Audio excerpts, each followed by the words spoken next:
Galera, boa tarde.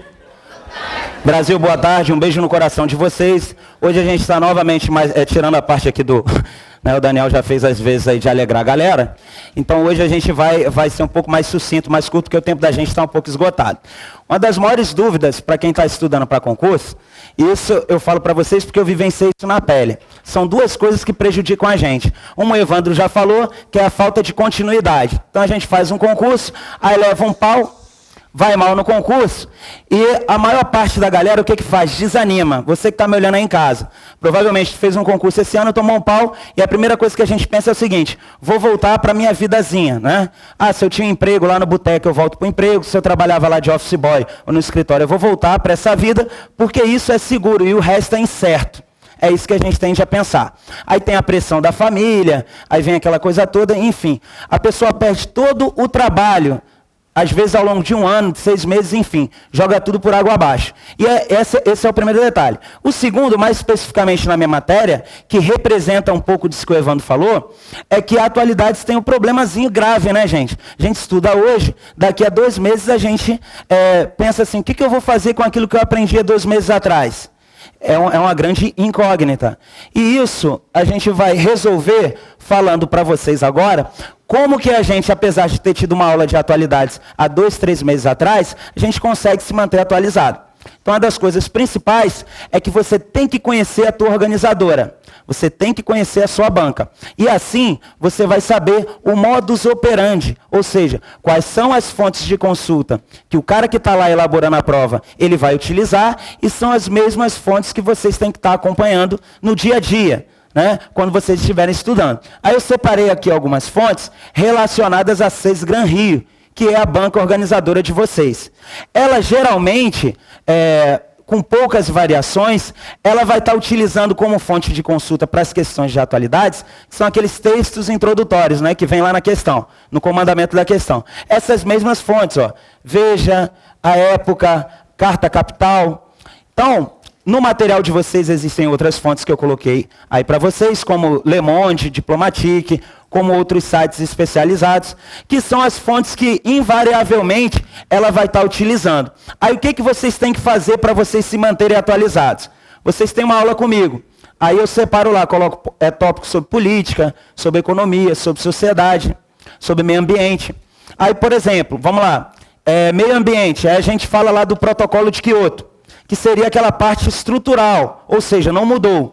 É o documento que vai regulamentar as questões climáticas, as questões relacionadas ao aquecimento global. Pois bem, isso seria estrutura. Não vai mudar. Em 5, em 10 anos, isso não mudou. Se eu for cobrar questões relacionadas ao meio ambiente, né, o meu parâmetro tem que ser o protocolo de Kyoto. Só que aí o que vem acontecendo? Existe anualmente a chamada Cúpula do Meio Ambiente, que é promovida pela Organização das Nações Unidas, onde a pauta de discussão vai ser sempre Kyoto. Mas nós vamos ter a cada ano novidades. E essas novidades seria aquilo que eu chamo de pontos conjunturais, ou as chamadas notícias, que aí você tem que pegar o teu material, e lá na parte de meio ambiente, e na parte que fala sobre o protocolo de Kyoto, e atualizar. Exemplo, na COP17, que aconteceu em dezembro último agora, na África do Sul, foi implementado ou regulamentado a criação do chamado Fundo Verde, que é um fundo em torno de 100 bilhões de dólares para ajudar os países em desenvolvimento para tratar das questões ambientais. Isso vai estar diretamente relacionado com Kyoto. Só que, se você estudou Kyoto, qual é o teu papel agora? Você tem que pegar essa notícia que está lá no jornal, ou que está em uma dessas fontes aqui, ir lá no teu material e atualizar. Então é dessa forma que a gente se mantém atualizado. Eu coloquei aí uma notícia aí no material de vocês, que a gente vai citar como exemplo, né? Então vocês acompanhem aí no material, vou perder um tempinho lendo, para quando você estiver em casa, ou você que estiver em casa estudando, você mais ou menos pegar o feeling de como que a gente se mantém atualizado. Está aqui na primeira parte, ó. Aí fala lá, em Toulouse, na França. 3 anos antes do massacre, o franco-argelino, que matou 7 pessoas na França, esteve 15 dias em um hospital psiquiátrico. Ele não seguiu o tratamento, apesar da orientação de especialistas, segundo a revista France L'Express. Merad, de 23 anos, é apontado como responsável pela onda de terror que colocou uma região francesa em alerta máximo de terrorismo pela primeira vez na história. Um grupo ligado à Al-Qaeda ou Al-Qaeda reivindicou há pouco a autoria dos ataques. O jovem foi morto nesta quinta-feira em um apartamento em Toulouse, após resistir por 32 horas a um cerco policial, durante o qual 3 fortes explosões e uma imensa troca de tiros foram ouvidas. Aí a fonte, galera, ó, na prova, quando vocês forem realizar questões anteriores, observem que no rodapé desses textos introdutórios tem sempre a fonte, inclusive com a data. Isso serve de parâmetro para a gente também, a gente entender qual é o período, o recorte temporal que eu tenho que estudar. Porque na banca, eles vão falar só o seguinte, tópicos relevantes de atualidades. Eles não vão determinar, mas geralmente as bancas elas vão pegar o recorte de 1 ano. Então o que você tem que fazer? Abriu a inscrição para o teu concurso, está aberta a inscrição. Dali para frente, 5, 10 dias, eu não estudo mais nada de novo. Eu pego aquele material, volto 1 ano atrás e vou atualizando o meu material que eu já tinha, que são as questões estruturais, e eu vou colocando notícias em cima. Como que a gente trabalha as notícias para transformar em questão de prova? Que é outra dica super importante. Então a gente fez a leitura do texto, e aí a gente vai lá no nosso material. Pô, o Leonardo falou sobre terrorismo. Legal. Então aqui no texto eu vou extrair o que o cara está falando sobre terrorismo. Aí a gente vê de cara que está falando da Al-Qaeda, está falando sobre a questão palestina, está falando aqui ó, sobre xenofobismo, sobre a participação da OTAN, que é uma organização Tratado do Atlântico Norte, ou seja, é uma aliança militar que está tendo participação em locais onde existe o predomínio de grupos terroristas, como é o caso do Afeganistão. Então, há tropas da OTAN no Afeganistão, e uma das alegações que esse camarada, o Merah, ele utilizou para justificar os ataques, foi que o povo dele está sendo oprimido. Então a gente pega uma notícia que aparentemente, né, é só mais um louco que cometeu um atentado, mas que na hora da prova, o cara pode pegar esse texto e abordar de diversas formas. E essas formas é o que a gente vai estar analisando agora. Ó, terrorismo então, que é o ponto principal desse texto. Então, se na prova de vocês o cara quiser falar sobre o fenômeno do terrorismo contemporâneo, ele pega um texto como esse e ele pode abordar. Qual é a relação que a gente tem que fazer? Que o terrorismo, ele não escolhe dia nem lugar para acontecer, não é isso? A gente relaciona com 11 de setembro, onde há 10 anos já passado o 11 de setembro, o maior ato terrorista da história, onde o Bin Laden explodiu lá as Torres Gêmeas nos Estados Unidos, eu faço logo de cara esse link. Por quê? Porque foi o principal ato terrorista acontecido na história até hoje. Isso é estrutural. Isso mudou a política externa americana. Eles implementaram, a partir de então, a chamada guerra ao terror. Então, isso para mim é estrutural. Existe o estigma, né, que o terrorista em si, a personificação do terrorista, há muito tempo no Ocidente, era relacionada a quem? Ao árabe muçulmano, justamente em virtude dos ataques do Bin Laden. A Al-Qaeda, então todas as organizações terroristas no mundo, de uma forma geral, né, o estereótipo que se tinha no Ocidente é que era de origem árabe muçulmana. Aí qual é outro fato que quebra esse paradigma para a gente? Aconteceu ano passado na Europa um ataque, o camarada chamado Anders Breivik matou mais de 70 pessoas na Noruega. Aí eu pergunto a vocês, esse cara, ele era árabe? Ele era muçulmano? Não. Então a gente pode dizer que esse paradigma de associar o terrorismo ao árabe, ao muçulmano, ele foi quebrado a partir de então. Então o terrorismo, ele é um fenômeno mundial, isso é o que o cara pode querer cobrar, se vocês estão por dentro dessa parte ou não. É um fenômeno mundial, nenhum país está livre. A Noruega era o país com maior IDH do mundo, então é líder. Então existe lá o Relatório do Desenvolvimento Humano, divulgado pelo Programa das Nações Unidas. Então é um relatório divulgado anualmente, que diz o seguinte, vai mensurar a qualidade de vida em todos os países membros da ONU, ou pelo menos naqueles que têm os dados disponíveis. As dimensões avaliadas, nós temos saúde, educação e renda. A Noruega, desde 1990, 1 ou 2 anos só, ficou fora do topo desse ranking. Ou seja, teoricamente, seria o país mais pacífico, o melhor país do mundo para se viver. No entanto, tanto na Noruega, quanto na França, quanto no Brasil, quanto no Afeganistão, acontecem atos terroristas. Então, o terrorismo é um fenômeno mundial. Imprevisível, é uma das maiores características. Isso a gente consegue extrair desse texto. Ó, uma outra coisa que o cara cita lá no texto, a causa palestina. Então, é outro assunto que a gente pode também complementar fazendo esse tipo de leitura. O que a gente sabe da causa palestina? Quais são os fatores estruturais? Depois da Segunda Guerra Mundial, a ONU criou o Estado palestino.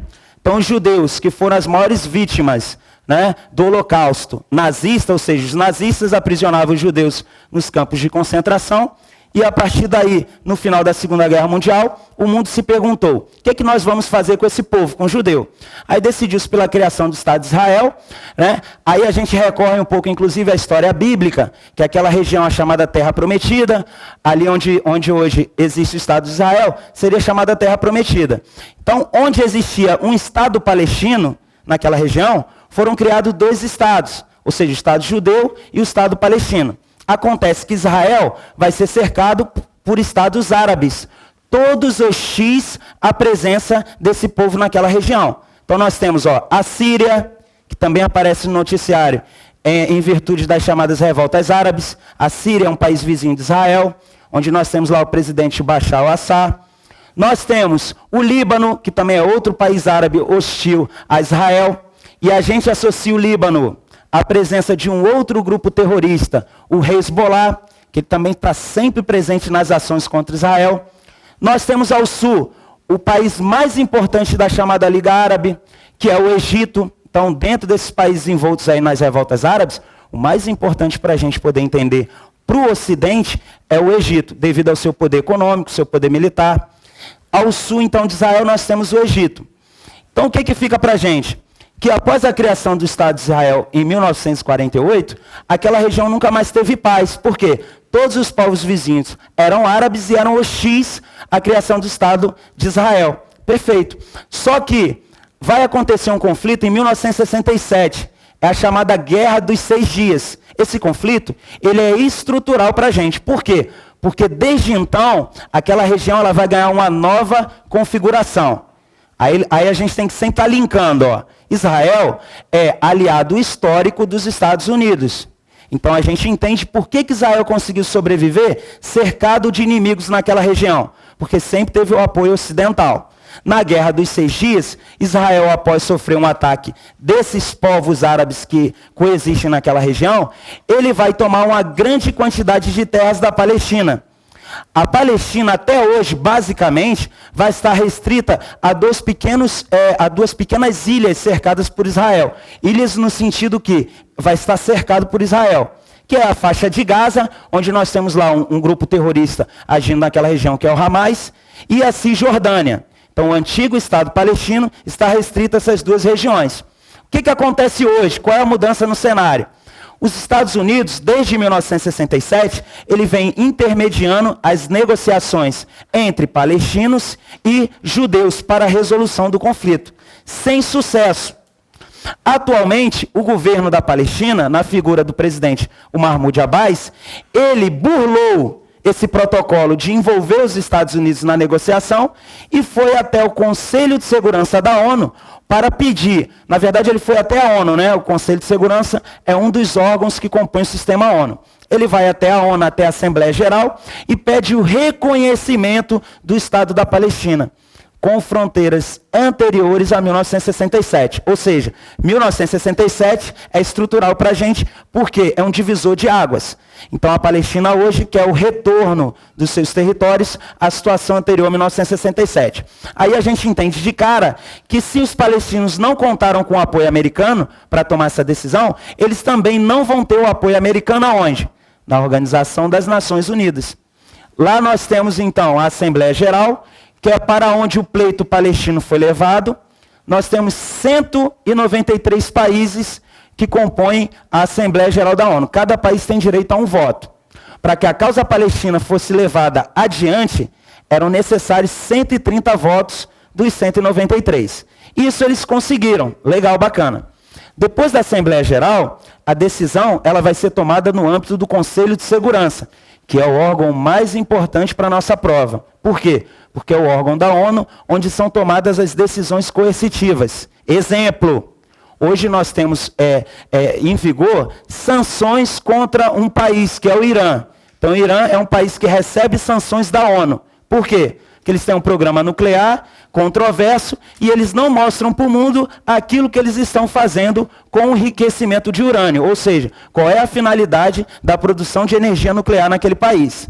Lá nós temos a figura do Mahmoud Ahmadinejad, e esse cara ele tem problemas com o Ocidente. Por quê? Porque o Ocidente não sabe o que ele faz com a energia nuclear naquele país. Aí o Conselho de Segurança entra na jogada, impondo sanções. Primeiro, sanções econômicas, e se continuar, né, os problemas, inclusive pode descambar e pôr intervenção militar naquele país.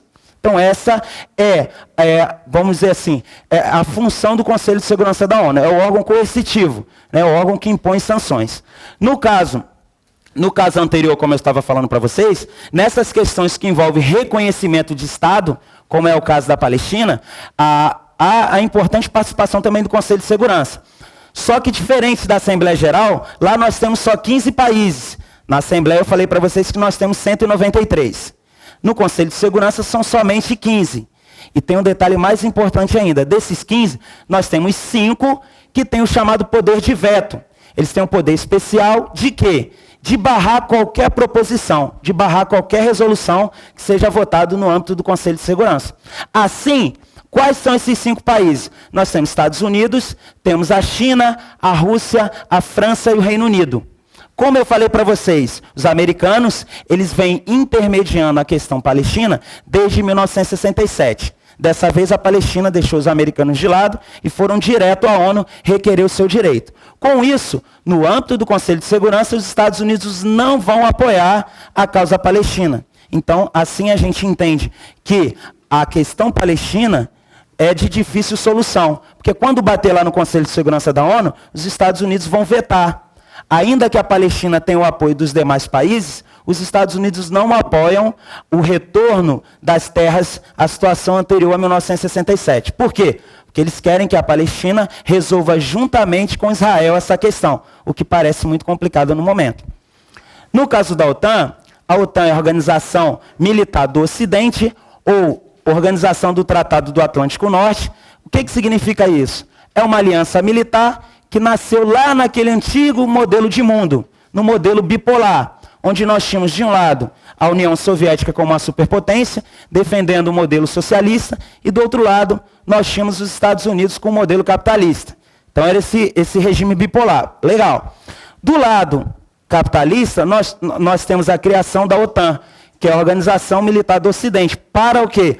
Para se defender de um possível ataque soviético naquele modelo denominado como Guerra Fria. Então o mundo vivia na iminência de um conflito entre esses dois blocos, o bloco socialista e o bloco capitalista. Então a OTAN é a aliança militar que é criada lá atrás e que depois do fim da União Soviética, em 1991, a OTAN permanece. Então em 1991, com o fim da União Soviética, nós temos o fim do sistema bipolar. Nós temos o fim da Guerra Fria, onde os Estados Unidos simbolicamente saem vencedor, ou seja, o modelo capitalista sai vencedor.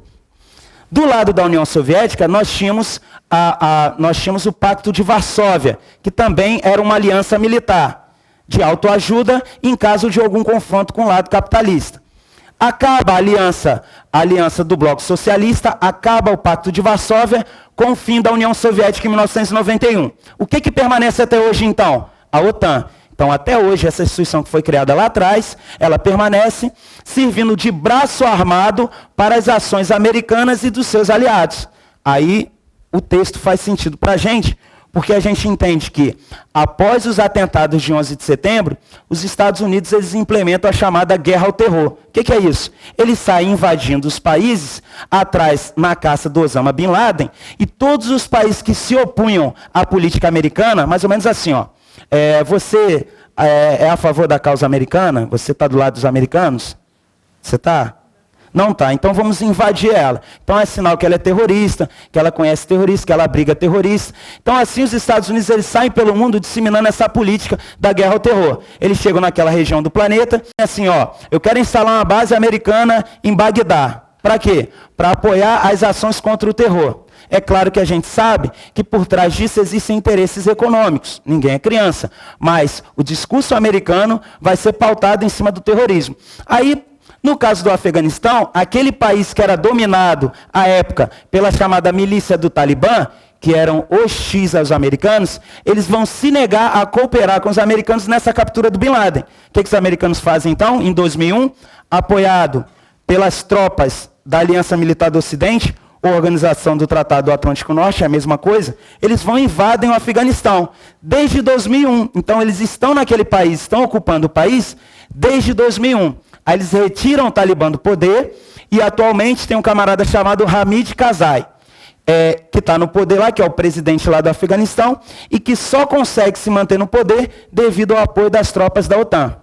Só que aí a população local, é lógico, ela vai ser contra essa permanência dos povos ocidentais nos seus países. Então assim a gente entende as hostilidades contra as tropas da OTAN, que são compostas por que países? Nós temos americanos, nós temos franceses, nós vamos ter australianos, nós vamos ter espanhóis. Então todos os países que cedem militares para compor as tropas da OTAN, eles vão receber hostilidades dos povos árabes e dos muçulmanos de uma forma geral, porque eles consideram um sacrilégio essa invasão de estrangeiros no seu país. Ou seja, é como se viesse alguém de fora controlar e reger as nossas vidas, né? Um povo com uma cultura diferente, com uma língua diferente, e assim a gente entende que isso não vai ser aceito de forma alguma.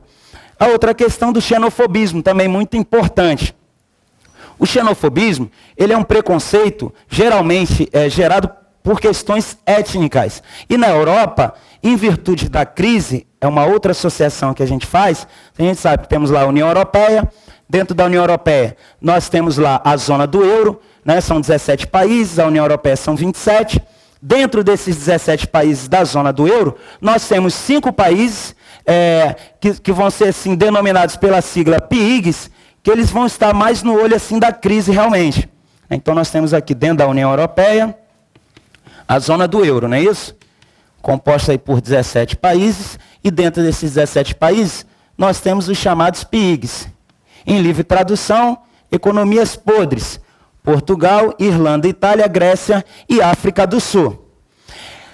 Uma crise, uma das consequências da crise é que nós temos que arrumar um culpado. Na Europa, a Europa ela vai representar para a gente o grau máximo do conceito de globalização que a gente vai ver à frente. Formação dos chamados blocos econômicos. Dentro da ideia da formação de um bloco, algumas ideias são fundamentais para que esse bloco seja viável. Ou seja, eu preciso ter a chamada livre circulação dentro desse bloco, para facilitar a integração política e econômica também. Só que o que vai acontecer? Quando eu estou em crise, o que ocorre? Eu tenho que procurar um culpado para essa crise. A forma mais drástica que a crise vai aparecer na vida das pessoas, lá na Europa não é diferente, é através do desemprego. Então, o desemprego é a característica mais drástica de qualquer crise. Aí nós temos que, por exemplo, aqui na Espanha, ó, nós temos que 23% da população economicamente ativa está desempregada. Então, a taxa de desemprego na Espanha é altíssima. Aí você pensa, vamos trazer aqui para o Brasil. Então, a gente está passando por um momento de bonança, graças a Deus. Nossa taxa de desemprego já está abaixo dos 6%. Ó. Já é 5,7%. Então, o menor índice alcançado pelo Brasil em muitos anos. Aqui nós vivemos um momento contrário. Por isso, nós tendemos a não ter uma política anti-imigração aqui no Brasil. Exemplo, está chegando uma leva de haitianos para o Brasil, atualmente. Se nós estivéssemos vivendo uma crise, o primeiro efeito dessa crise seria barrar essa chegada de haitianos aqui no Brasil. Haitianos, temos bolivianos em São Paulo, temos paraguaios aqui nessa região oeste também. Primeiro efeito de uma crise é a gente fechar nossas fronteiras. E o que ocorre lá na Europa? Principalmente, aí soma-se a questão do terrorismo, e aí o alvo principal das ações xenofóbicas vão ser quem? Vão ser os árabes muçulmanos.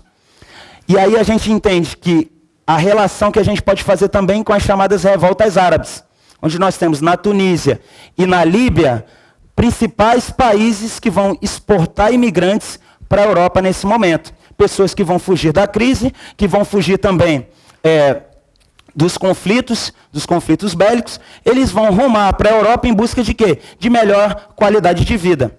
era o que a gente observava no Brasil há anos atrás, 10, 20 anos atrás.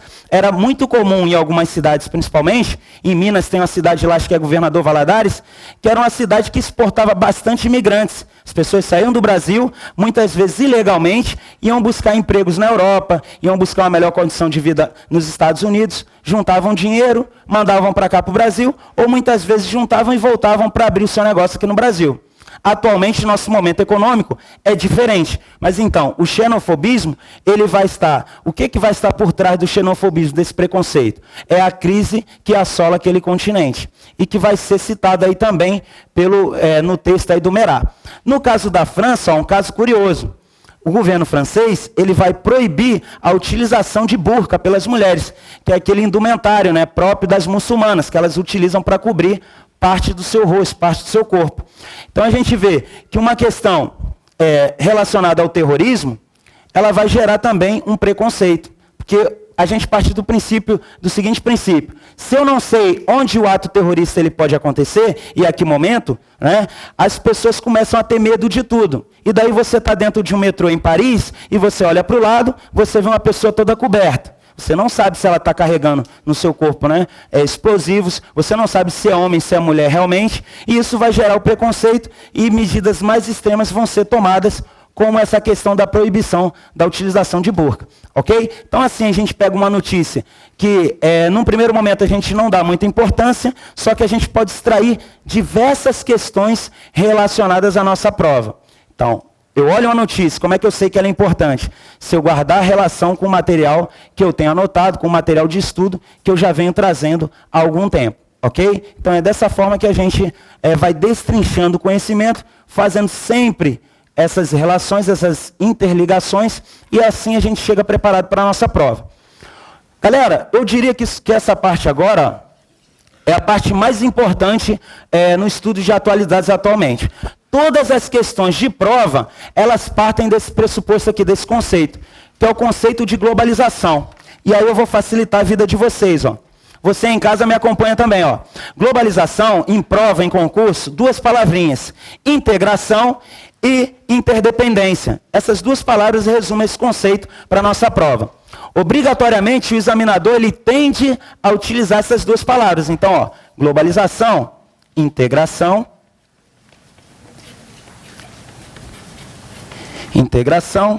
e interdependência. O que isso significa? Que para a globalização ser verdade, que é um fenômeno que se dá no campo político, econômico, sociocultural, o que é isso? Depois da Segunda Guerra Mundial, nós tivemos uma revolução tecnológica, simbolizada pela revolução nos transportes e da comunicação. Dos transportes permite que o mundo se torne um mundo menor. É a chamada aldeia global. Então, se hoje eu tenho transportes muito mais eficientes e mais rápidos, significa que eu encurto as distâncias. E isso permite um mundo integrado. A outra perna dessa revolução tecnológica é a revolução nas comunicações, que permite que eu esteja aqui no Brasil agora e, utilizando um celular, utilizando a internet, eu tenha comunicação com o outro lado do mundo. Então, o pressuposto para o mundo globalizado é um mundo menor, devido à revolução dos transportes e também das comunicações. O outro momento que vai acontecer é a expansão do capital. E aí a gente tem que entender isso como o quê? É só resumindo. As multinacionais. Então, as empresas, elas deixam de ter características nacionais e acontece o processo de internacionalização do capital. A gente está andando num carro aqui fora, se você tem a marca, se é Fiat, se é Volkswagen, não interessa. São empresas que não são brasileiras e a gente nem se apercebe disso.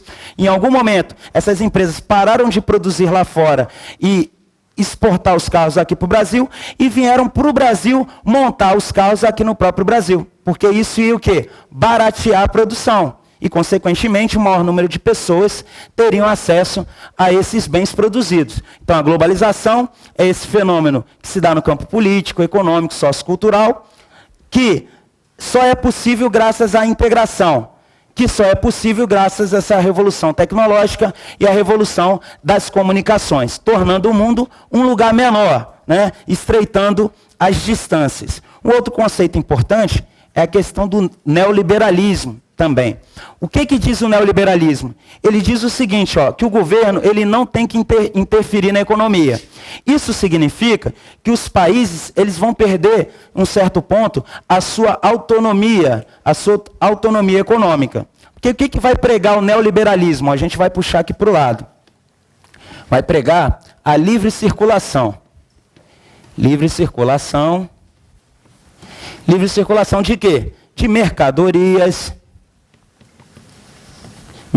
e serviços, produtos, mercadorias, a livre circulação do capital, que é essa parte que eu falei para vocês das empresas, ou seja, eu tenho empresa com sede no Brasil, eu posso abrir uma filial dessa empresa na Argentina. Para quê? Para facilitar a minha produção, para que eu tenha reduzido os meus custos, porque eu não preciso, né, exportar a minha produção para a Argentina, se eu já estiver produzindo lá. Então isso seria a livre circulação, previsto por quem? Pelo neoliberalismo. Então isso aqui é uma prática econômica, quando a gente tem o neo, não é isso? A gente separando, significa que isso é algo que está se repetindo, ou seja, já aconteceu o liberalismo em algum momento, e a partir de um determinado momento a gente volta às práticas liberais. E a gente só muda a roupagem. Então é o neoliberalismo. Não intervenção do Estado. Livre concorrência, livre circulação de mercadorias de capital. Só tem uma questão que fica cabulosa para a gente. Que é quando a gente fala da livre circulação de pessoas. Aí a gente volta para a questão do xenofobismo. Ó, a globalização e o neoliberalismo, eles pregam um mundo integrado e pregam também que o mundo ele é interdependente. Quando eu falo de neoliberalismo, livre circulação de mercadoria, serviço e capital, legal, isso é bacana. Por quê? Porque quem produz quer vender, não importa para quem. Agora, quando a gente fala da globalização no sentido da circulação de pessoas, aí o negócio começa a complicar. Por quê? Porque se eu tenho crise, as pessoas não são bem-vindas no meu país. É o caso brasileiro. A Espanha, ela gosta de vender para o Brasil seus produtos. Mas quando o brasileiro vai para a Espanha, ele é tratado de que forma lá? Ah, o brasileiro ele está vindo para cá para trabalhar ilegalmente. O cara fica barrado no próprio aeroporto e nem tem acesso a entrar naquele país. Você pode estar cheio de dinheiro no bolso. Se for mulher, está indo se prostituir. Se for cara, está indo trabalhar ilegalmente. Então essa é a visão em virtude de quê, galera? Ó, essa é uma visão xenofóbica, preconceituosa. E que a base desse preconceito é a crise econômica. Então falamos aqui da revolução tecnológica. Pontos positivos da globalização para a nossa prova. Acesso aos bens de consumo. A globalização permite que um tablet produzido lá no Japão, lá na China, lá nos Estados Unidos, que nós tenhamos acesso a esses bens que o avanço tecnológico nos permite. Uma máquina coletadora que é produzida lá, tem tecnologia alemã, ela pode ser comprada aqui pelos agricultores brasileiros. Isso vai facilitar a nossa produção. Legal. Aspectos positivos, então, acesso aos bens de consumo, a uma maior distribuição desses bens de consumo. E qual é o grande problema, a grande crítica desse modelo? E aí está a base de uma série de protestos que estão acontecendo hoje em dia, como o Occupy Wall Street lá nos Estados Unidos, como protestos por toda a Europa, como protestos no Chile, como protestos no Brasil. É que esse processo da globalização, ele tende a aumentar as diferenças entre ricos e pobres, entre países desenvolvidos e países em desenvolvimento. Então essa é a questão que fica para a gente para a prova. A crítica que se tem às práticas neoliberais é que não há uma distribuição igualitária das riquezas.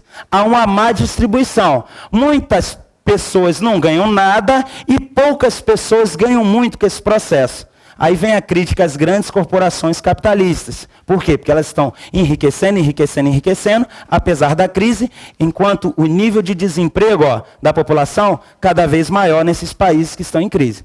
Então essa é uma das questões fundamentais para a nossa prova. Entender o conceito de globalização, neoliberalismo, que tem o seu lado positivo, mas que tem uma crítica muito grande devido à questão das desigualdades, beleza? Vamos fazer umas questões rapidinho, que o tempo da gente é curto. Vamos lá.